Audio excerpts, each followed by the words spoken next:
Bon, bonjour à tous et bienvenue au Forum Digital donc organisé par la Ligue contre le cancer et les établissements de santé du bassin stéphanois. Donc, je suis Angélique et ma collègue Sophie. On sera les modératrices de cette session. On remercie nos intervenants de la Mutualité française Loire-Haute-Loire qui vont animer cette conférence. Donc, vous pouvez au fur et à mesure poser des questions par le biais de converser ou chat selon la version. Et nous poserons celle-ci en fin de séance aux intervenants. Voilà, un diaporama vous permet de suivre plus facilement la conférence. On vous remercie. À tout à l'heure. Bonjour à tous, vous nous entendez? Nous, très bien. Nous, très bien. Après, on a coupé les micros de tous les participants. D'accord. Bon. Pour pas interfère trop au niveau de la conférence. Voilà, de toute façon, si des gens ne nous entendent pas, on a mis un chat. Donc, s'il y a des soucis, les personnes peuvent nous mettre des messages. Et on vous fera signe. Et on vous fait signe. Ok, très bien. Donc, bonjour à tous. Je suis Cécile Migala. Je suis infirmière en pratique avancée en oncologie et hémato-oncologie à la clinique mutualiste de Saint-Étienne. Et je vais vous présenter la plus-value de la pratique avancée au sein du parcours de soins. Je vous présente le docteur Bouteille. Oui, Catherine Bouteille.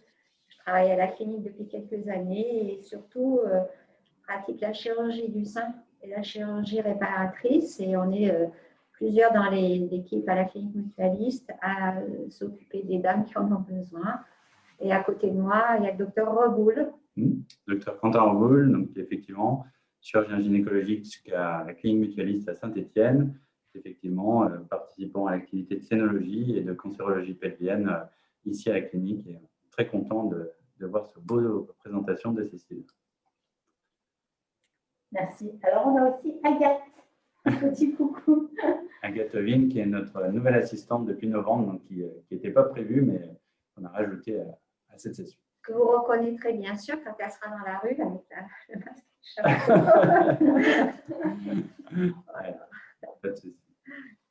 Donc, nous allons commencer la présentation. Alors, juste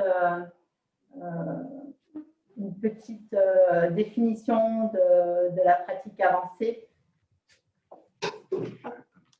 Dis-moi, je te passe. C'est bon. Donc, la pratique avancée, c'est un nouveau métier qui est défini par le Conseil international des infirmières depuis 2008, mais qui en France depuis peu, depuis la loi de modernisation et surtout par les décrets d'application que nous avons eus en juillet 2018 et qui définit l'exercice en pratique avancée avec une acquisition de connaissances théoriques et un savoir-faire avec des prises de décision complexes et de nouvelles compétences que nous développons avec des compétences cliniques. Donc, c'est vraiment quelque chose de nouveau que nous développons et que nous essayons de mettre en place dans le parcours de soins. Donc, concrètement, nous disposons de compétences élargies et c'est vraiment un nouveau métier à l'interface entre le métier socle infirmier et l'exercice médical, puisque nous avons développé de nouvelles compétences. Donc, nous pourrons suivre avec l'accord des patients, confiés par un médecin,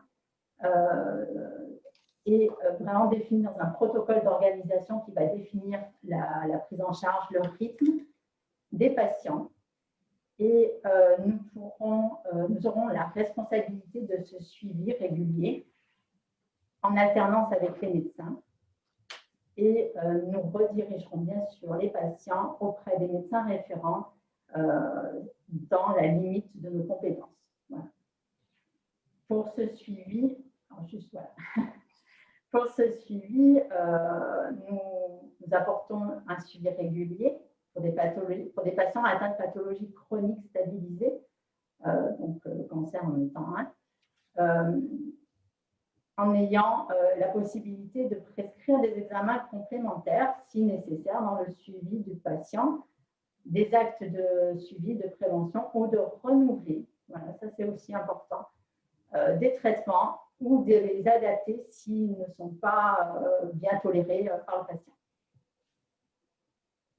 Donc, du coup, concrètement, on peut prescrire tous les médicaments qui sont non soumis à la prescription médicale, qui figurent dans une liste établie par la MSN, les médicaments qui sont en vente libre à la pharmacie. Des examens complémentaires nécessaires au suivi du patient, des dispositifs médicaux et des actes de suivi de prévention. Voilà. Mais nous pouvons renouveler ou adapter toutes les prescriptions médicales en cours. Nous pouvons aussi renouveler les prescriptions d'actes de suivi infirmier et le suivi du patient en fonction des résultats et des actes techniques des examens complémentaires. Alors, les bénéfices. Alors, tout d'abord pour le patient, une amélioration de l'accès aux soins.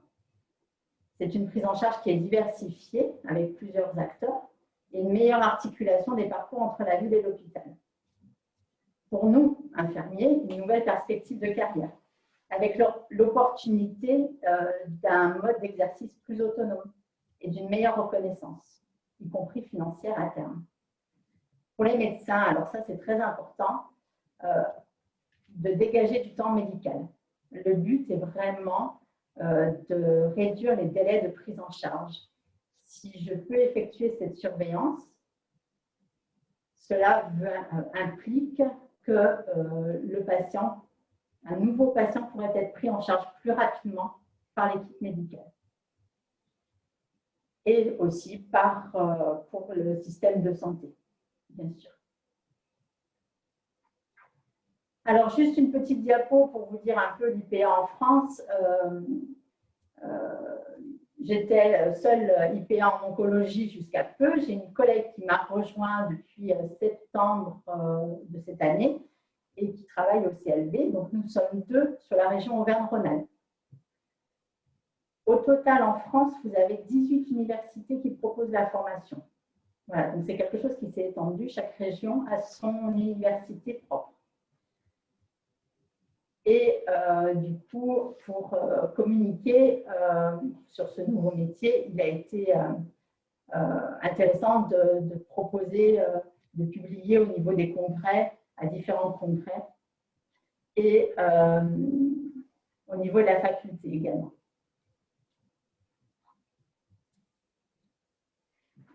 Alors, du coup, l'idée, c'était au sein de la clinique mutualiste chirurgicale, alors là, nous avons toute l'équipe de scénologie, c'est de proposer une plus-value, voilà, d'optimiser le parcours de soins. Donc, comment optimiser ce parcours de soins? Avec l'accord du patient, suite à la consultation post-opératoire avec le chirurgien, un rendez-vous avec l'infirmière en pratique avancée vous sera proposé. C'est une proposition. Vous pouvez refuser. Donc, l'idée, c'est vraiment que 2 mois après la fin des traitements, de chimiothérapie, de radiothérapie, avec ou sans traitement anti-hormonal, peu importe, mais que cette consultation soit programmée.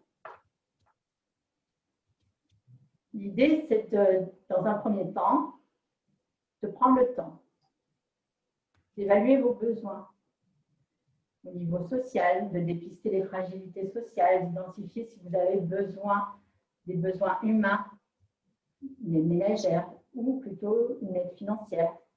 Discuter du retour à l'emploi, réfléchir. Alors, souvent, il faut anticiper ce retour à l'emploi.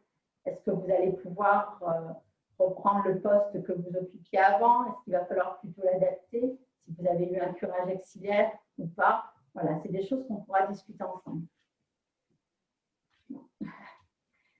Anticiper les situations à risque. Voilà, notre regard professionnel nous permet aussi de dépister un petit peu ça. D'évaluer aussi au niveau nutritionnel. Beaucoup de patientes, avec l'hormonothérapie, sont inquiètes par rapport à la prise de poids. Ou suite à la chimiothérapie, on a perdu. Donc voilà, de faire un petit peu le point par rapport à votre poids. Vous apportez des conseils alimentaires si vous avez des nausées, une perte d'appétit. Voilà, tout ça sera évalué. Mais aussi au niveau psychologique. Souvent, le rythme des traitements s'enchaîne et on a un retentissement psychologique à la fin des traitements aussi, et qui est compliqué, qui est difficile aussi à gérer. Donc, ça sera un temps aussi pour discuter de ça. Parler de sexualité, des choses qu'on n'aborde pas forcément tout le temps, qu'on n'ose pas, et ce sera, on en parlera dans un atelier après. D'évaluer les douleurs, post-radiothérapie, suite au curage, suite à une mastectomie. Évaluer votre fatigue, la qualité du sommeil. Est-ce que vous avez repris ou pas votre activité physique? Voilà. Et en fonction de l'évaluation de ces besoins, je pourrais vous orienter auprès des professionnels compétents, l'assistante sociale, diététicienne, psychologue, sexologue, et aussi des ateliers d'éducation thérapeutique et auprès de la Ligue contre le cancer. Donc, l'IPA a une grande activité de consultation clinique avec la réalisation d'un examen clinique complet où, justement, pendant nos 2 années de formation, nous avons appris à examiner, à ausculter. Nous essaierons aussi de grader ensemble les toxicités, soit en restant de la chimiothérapie, de la radiothérapie, du traitement anti-hormonal. De veiller aussi à l'observance des traitements. Ce traitement qui a long cours, 5 ans, l'hormonothérapie, on parle souvent de 10 ans maintenant pour certains cancers, donc c'est très long. De bien comprendre l'utilité de ce médicament et à quel rythme, voilà, de rediscuter de tout ça. La possibilité d'adapter vos traitements s'il y a une mauvaise tolérance, d'analyser les prises de sang, si vous en avez, avec le suivi des marqueurs spécifiques. Et si besoin, renouveler les ordonnances et vous prescrire des examens complémentaires nécessaires à votre suivi, la mammographie, l'échographie. Voilà, donc c'est vraiment quelque chose de global. L'idée aussi, à travers cette consultation, c'est d'organiser votre surveillance alternée. Qui la réalise? À quel moment? Quel examen complémentaire faut-il réaliser après un cancer du sein? Définir le rythme. Souvent, en consultation, on voit malheureusement des patientes qui ont vu un autre médecin le même mois et ensuite s'écoule 7-8 mois sans aucune consultation médicale. Donc voilà, c'est vraiment de définir à quel moment vous allez pouvoir voir le médecin, quel médecin, si c'est votre oncologue, votre chirurgien, votre médecin traitant, le gynécologue, et à quel moment réaliser les examens complémentaires. Et ceci sera noté, il y aura une remise du programme personnalisé de l'après-cancer. C'est un document officiel qui était dans le plan cancer 2 et voilà, qui est remis en fin de traitement avec les soins de support, les orientations et les contacts que vous pouvez avoir. Il y a aussi également un rôle de coordination pour articuler tous les acteurs de la prise en charge dans votre parcours de soins. Donc, coordination ville-hôpital. Suite à la consultation avec l'infirmière en pratique avancée, il y aura une rédaction d'un courrier qui sera envoyé à chaque acteur de la prise en charge. C'est-à-dire que votre médecin traitant, votre chirurgien, votre oncologue, votre radiothérapeute auront ce document commun où sera inscrit le bilan de la consultation, mais également la surveillance et le rythme, de manière à ce qu'il y ait une harmonisation des pratiques. Également, un lien avec le médecin traitant, l'infirmière libérale, le pharmacien, les prestataires de santé si nécessaire, les HAD. Voilà, donc c'est vraiment une coordination ville-hôpital que nous faisons aussi au sein de la clinique, mais nous sommes ouverts sur la ville. Donc là, c'était juste une petite diapo pour vous dire voilà, que je pouvais intervenir à différents temps. En bas, nous voyons plus à la fin des traitements pour organiser le suivi. En haut, le lien, la coordination de l'hôpital. Et sur votre droite, dans le suivi. L'idée, c'est que je puisse faire partie de la surveillance alternée. En sachant, en gardant bien à l'idée que si nécessaire, je réoriente les patients vers le médecin référent. Alors là, c'est aussi vraiment une spécificité, c'est d'être une personne ressource, identifiée avec un numéro direct. C'est-à-dire que quand je verrai la patiente, je lui laisserai mon numéro. Si elle a des questions, si elle pourra m'appeler. C'est vraiment prendre le temps d'échanger. La plus-value de la pratique avancée, c'est vraiment de prendre le temps, de pouvoir échanger sur des choses dont on n'ose pas, ou poser vraiment des questions pour avoir une meilleure compréhension, donc, tant sur la maladie, les effets secondaires et les traitements. Mais nous pourrons aussi discuter de reconstruction, de prothèses mammaires, nous orienter sur les socio-esthéticiennes aussi. Donc là, c'était un exemple de prise en charge pour une patiente atteinte d'un cancer du sein.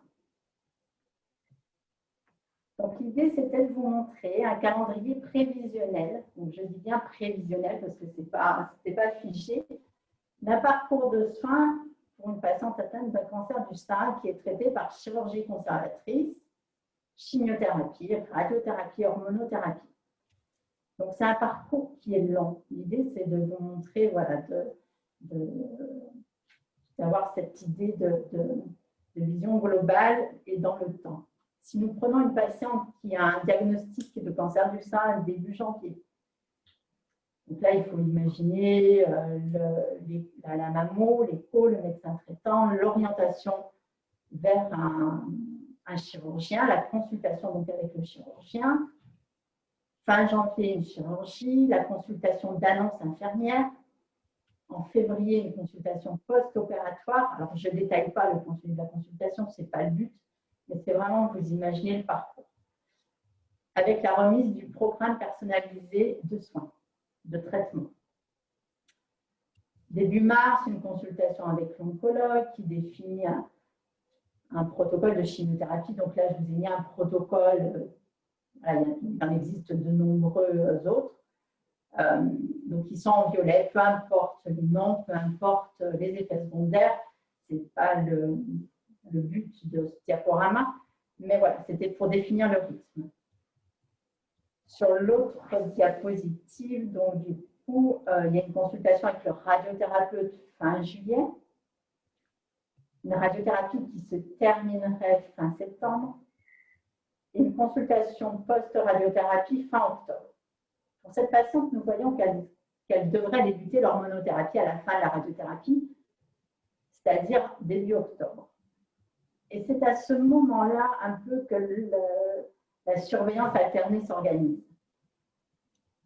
Donc, nous avons décidé, donc, en concertation, d'imaginer cette consultation d'infirmière en pratique avancée environ 1 mois et demi à 2 mois après la fin de la radiothérapie, ce qui nous permet d'avoir un regard sur les effets secondaires, la tolérance. C'est sur l'autre diapo. Merci. De réaliser cette consultation donc 2 mois après l'instauration du traitement. Pour ceci, on aura besoin d'anticiper un rendez-vous en consultation post-op. Quand vous verrez votre chirurgien en consultation post-op, ils vous parleront de l'infirmière en pratique avancée et on pourra anticiper un rendez-vous, soit à 9 mois, soit à 5 mois, s'il n'y a pas de chimiothérapie. De manière à avoir cette vision globale du parcours de soins, d'évaluer, d'avoir une évaluation clinique, comme je vous l'ai dit tout à l'heure, de grader les toxicités, de renouveler les ordonnances si vous avez besoin, d'évaluer, de faire un point sur cette hormonothérapie que vous prenez, à quel moment vous la prenez, est-ce que vous la prenez bien tous les jours, Qu'est-ce qui se passe si jamais on oublie de prendre le traitement et d'adapter ce traitement si nécessaire. De regarder ensemble les prises de sang, si vous avez eu un contrôle sanguin en post-traitement, avec un suivi des marqueurs spécifiques. D'évaluer les besoins et d'orienter auprès des professionnels compétents. Définir et de repartir avec ce document qui est le programme personnalisé de l'après-cancer, qui va définir vraiment le rythme de votre suivi, comment on va organiser les choses, de vous laisser mon numéro direct pour me joindre et d'organiser la coordination ville-hôpital en remettant le courrier de fin de traitement, de consultation à chaque acteur de votre prise en charge. L'idée, à terme, ce sera de proposer cette prise en charge pour tous les patients atteints d'un cancer au sein de la clinique mutualiste chirurgicale. Donc, pour conclure, la pratique avancée est un nouveau métier prévu par la loi de modernisation du système de santé, officialisé par le décret de juillet 2018, comme je vous l'ai dit en début de présentation. L'IPA a des compétences élargies, davantage d'autonomie, le but étant de suivre des patients chroniques confiés par médecin, prescrire certains examens et renouveler et adapter des traitements. Améliorer l'accès aux soins, la qualité du parcours des patients et développer des nouvelles compétences de professionnels paramédicaux. Voilà, donc je vous ai présenté une nouvelle modalité de prise en charge et je vous remercie.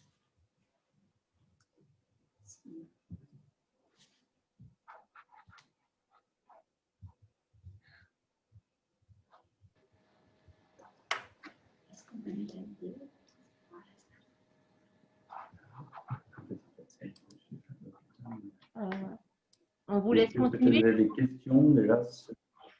Alors, on n'a aucune question d'afficher au chat. Bon, après, au fur et à mesure qu'on en a, on les note et puis on prendra un temps peut-être à la fin pour y répondre. Ça vous convient?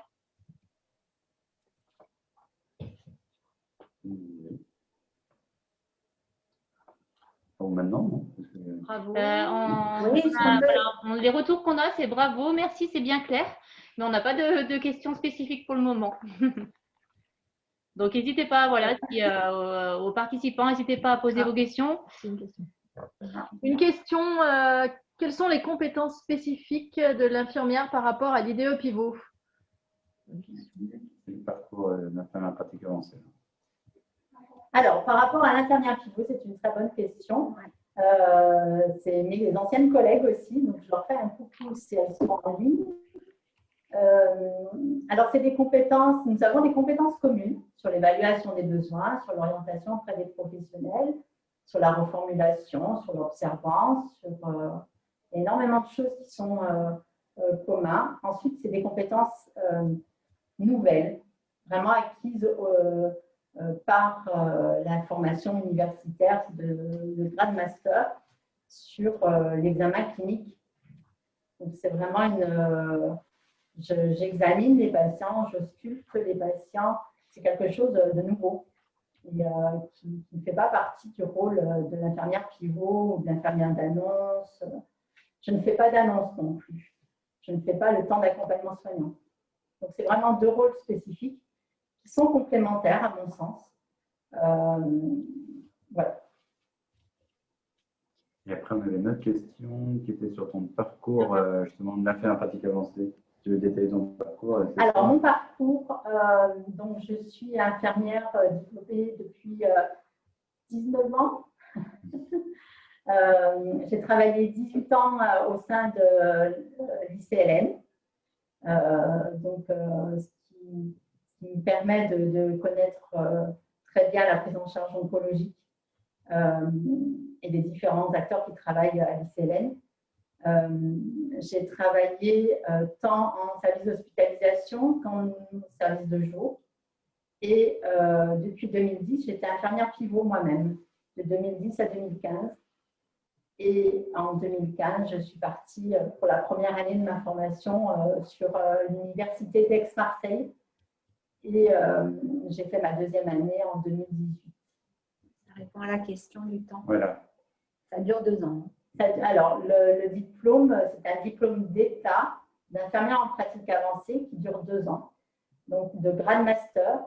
La première année étant un tronc commun, vraiment sur les compétences de la pratique avancée. Et sur la deuxième année, il faut choisir sa spécialité. Donc, vous avez 4 spécialités actuellement. Donc, IPA en oncologie et hémato-oncologie, le diplôme que j'ai obtenu. Vous avez les pathologies rénales, dialyse. Vous avez la psychiatrie. Et vous avez également les pathologies chroniques stabilisées qui sont plus en lien avec la ville dans les maisons de santé en relais des médecins traitants. Parfait. Il y avait juste une petite question sur l'ancienneté d'expérience qui était prise en compte, mais je ne suis pas sûr. Alors, pour pouvoir accéder à la formation, il faut 3 ans minimum de pratique infirmière. C'est ça, comme les IBOD, les IA, Ouais. tous les diplômes post-infirmiers. Ok. Et comme pour ajouter, comme vous avez compris, c'est réservé à des infirmières qui ont une grande expérience, qui est le cas de Cécile, comme elle vous l'a expliqué, et pour répondre sans doute à un besoin de santé dans le parcours de soins qui était un peu laissé à l'abandon, parce qu'on avait beaucoup travaillé sur l'annonce, sur avant le cancer, pendant le cancer, et elle interviendrait surtout, donc on n'a pas encore pour répondre à la question au retour des patients, en tout cas nous on voit médecin l'intérêt, c'est qu'après la fin des traitements, il y a un moment un peu de vide, toute l'énergie elle a été concentrée sur le traitement. Et puis ensuite, les patientes nous renvoient souvent un moment d'un peu d'abandon à la fin de la radiothérapie. Elles sont confrontées à tous les problèmes de la vie quotidienne, des effets secondaires, des traitements qui peuvent arriver et souvent sont un peu seules. Et c'est vrai qu'il y a des points, au moins 2 ou 3 points que je voulais souligner qui sont essentiels. C'est par rapport à l'observance des traitements. Comme Cécile vous l'a dit, on note tous médecins qu'on est, les anti-hormones, les traitements qu'on prend au moins 5 ans, sont souvent plus ou moins bien tolérés. En tout cas, on leur attribue beaucoup d'effets secondaires, pas toujours à bon escient d'ailleurs. Et malgré tout, ces traitements, ils sont essentiels parce qu'ils diminuent de 30% les risques qu'un événement désagréable survienne. Donc, il y a une importance.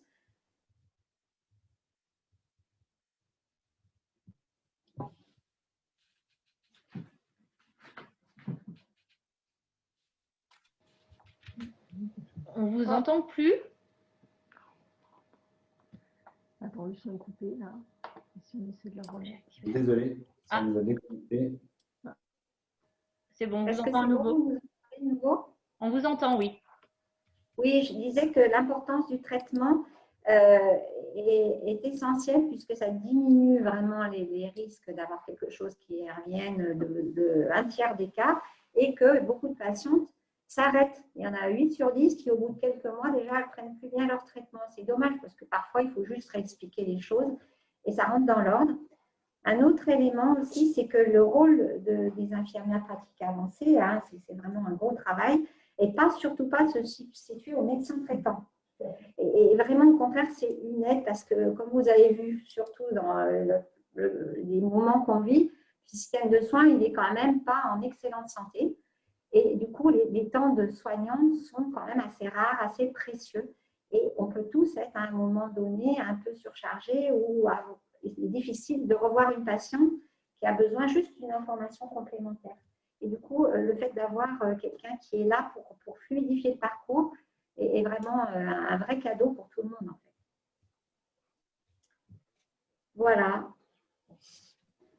On avait, je crois qu'il y avait des questions. Alors, comme on s'est déconnecté, il y avait la question de la rémunération qui est une grande question d'IPA aujourd'hui, qui n'existe pas aujourd'hui, malheureusement.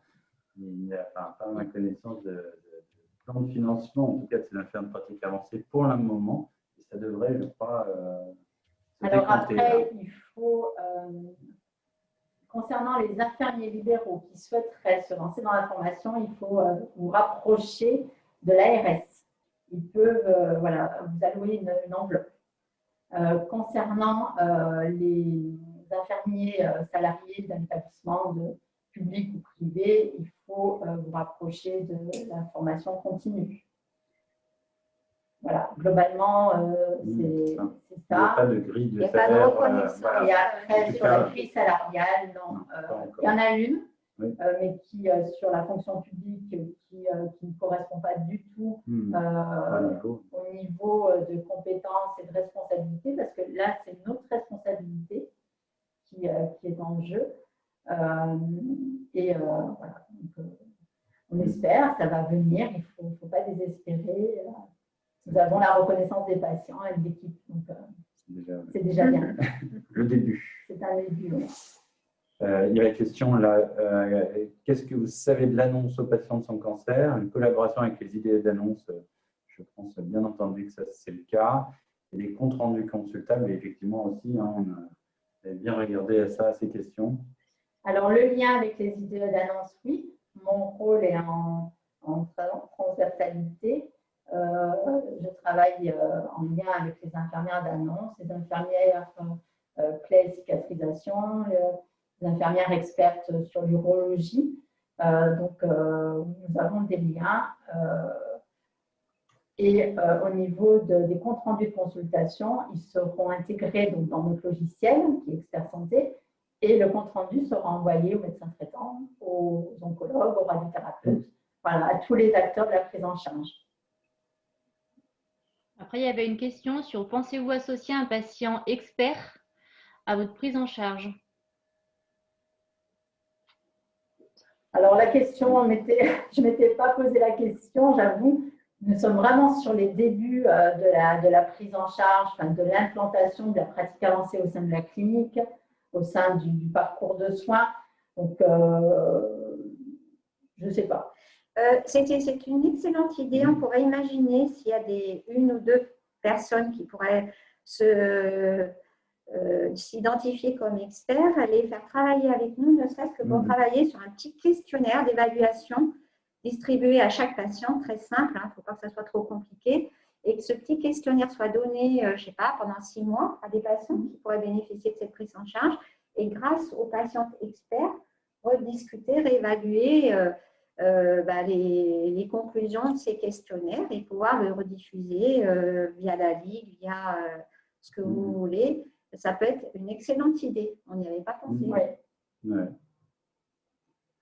Donc, s'il y a des personnes qui seraient intéressées par la Ligue, qu'elles nous donnent leurs coordonnées et bien volontiers, on travaillerait sur cette évaluation et ce questionnaire. Voilà. Exactement. Ah, on a déjà une volontaire, c'est bien ça. Bon, il faudra donner vos coordonnées à la prière. Il y avait la question là aussi, comment s'organise le retour vers le médecin en cas de dépassement de votre champ de compétences? Ça, effectivement, on en a évidemment discuté et comme l'a très bien présenté Cécile, hein, c'est un travail d'équipe.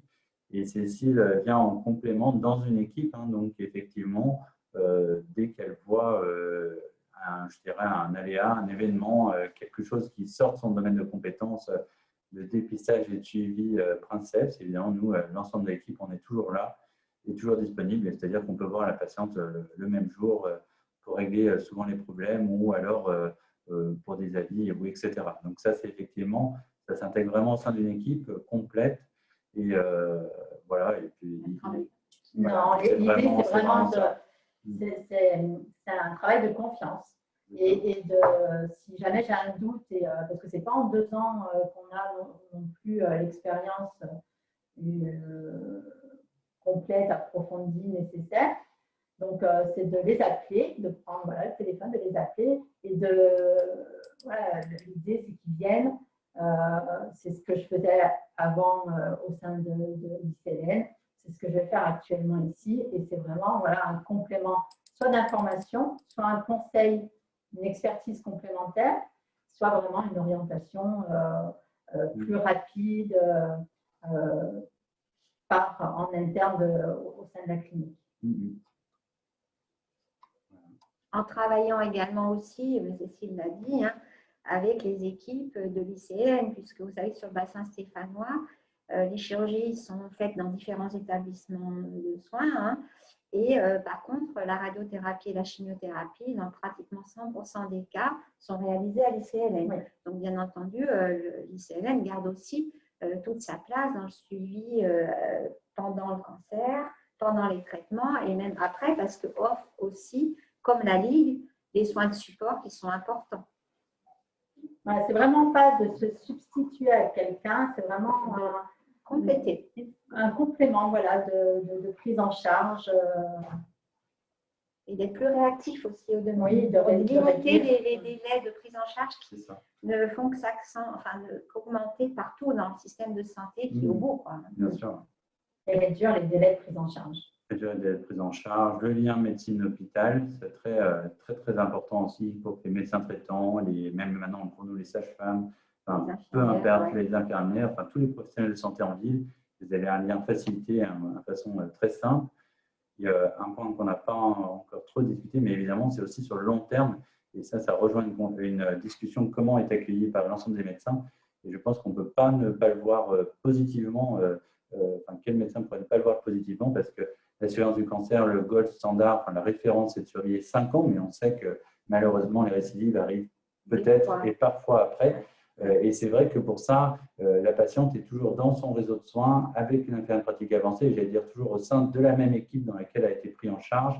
Et pour ça, évidemment, je dirais autant qu'elle le souhaitera, il n'y a pas de délai de fin, de limite. Et ça, c'est vraiment quelque chose de nouveau aujourd'hui. Je pense que c'est un service très intéressant pour les patients de ne plus avoir de limite de suivi et justement de se dire j'ai toujours mon interlocuteur dans cette prise en charge et qui peut permettre de continuer à me suivre et j'allais dire autant que je veux. Et c'est vraiment, c'est ça qui est, je pense, aussi un très beau point. Pour les femmes qui le souhaitent. Et puis, il y en a certaines certaines qui préfèrent rapidement retrouver, se séparer un peu de l'équipe. En tout cas, la porte est ouverte. Voilà.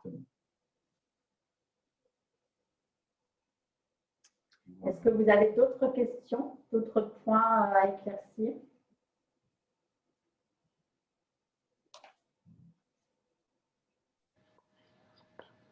Apparemment. On a répondu à toutes les questions.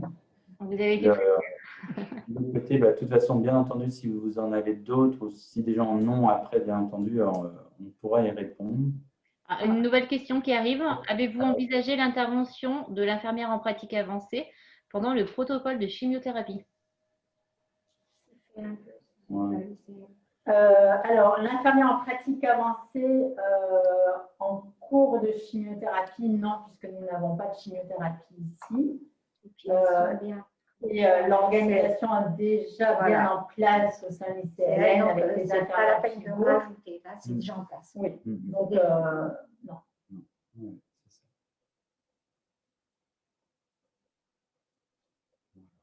Ensuite, si vous avez d'autres questions vraiment plus spécifiques par rapport à la formation ou des questions supplémentaires, il ne faut pas hésiter à me joindre. Les coordonnées avec la Ligue. Voilà, de récupérer mes coordonnées à la Ligue et ce sera un plaisir pour nous de vous répondre.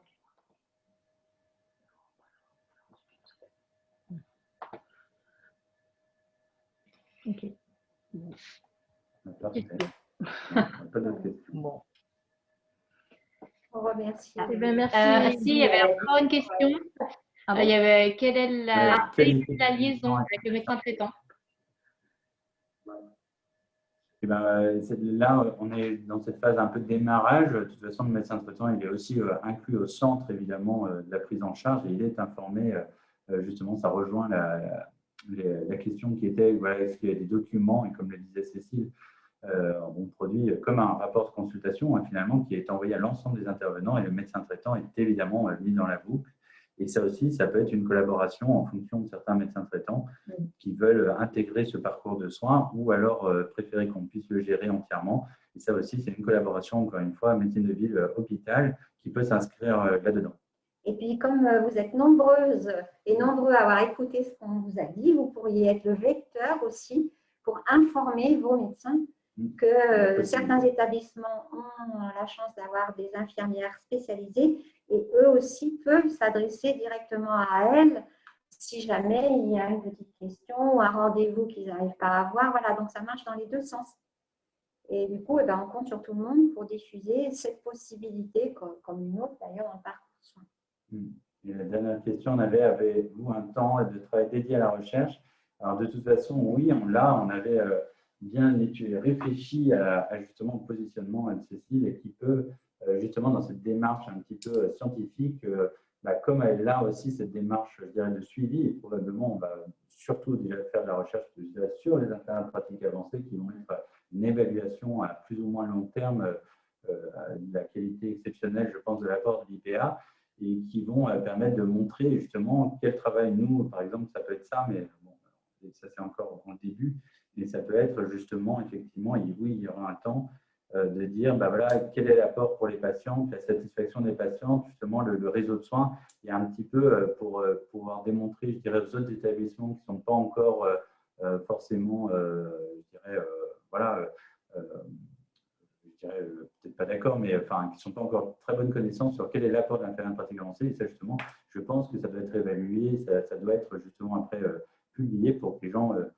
j'espère, verront l'intérêt exceptionnel de l'infirmière de pratique avancée. On va essayer de l'évaluer avec vous par des questionnaires et on peut en reparler l'année prochaine. C'est ça, ça fera le topo de l'année prochaine. L'idée, c'est vraiment voilà, d'avoir une approche aussi scientifique et d'évaluer ce nouveau métier et de cette nouvelle pratique et de pouvoir l'améliorer. Donc, avec, voilà, dans cette démarche-là. Et le temps d'échange avec l'équipe, comme on l'a dit, bien entendu, tout le temps, tous les jours, tout le temps. Et ça, c'est évidemment très important. C'est justement, c'est en complément au sein d'une équipe. Et on a cette disponibilité pour les patientes, mais aussi évidemment pour Cécile et elle aussi en inverse. Et donc ça, c'est vraiment, c'est ça l'intérêt, c'est de travailler en équipe tout le temps, en permanence. Et ça, c'est vraiment super. C'est l'importance de travailler avec des gens en chair et en os, qu'on connaît bien, pas toujours via l'informatique. Et ça, il faut garder ce contact humain dans le traitement, dans les échanges et dans la prise en charge. Il est irremplaçable. Et il nous manque dans cette période actuelle. Il manque beaucoup. C'est ça.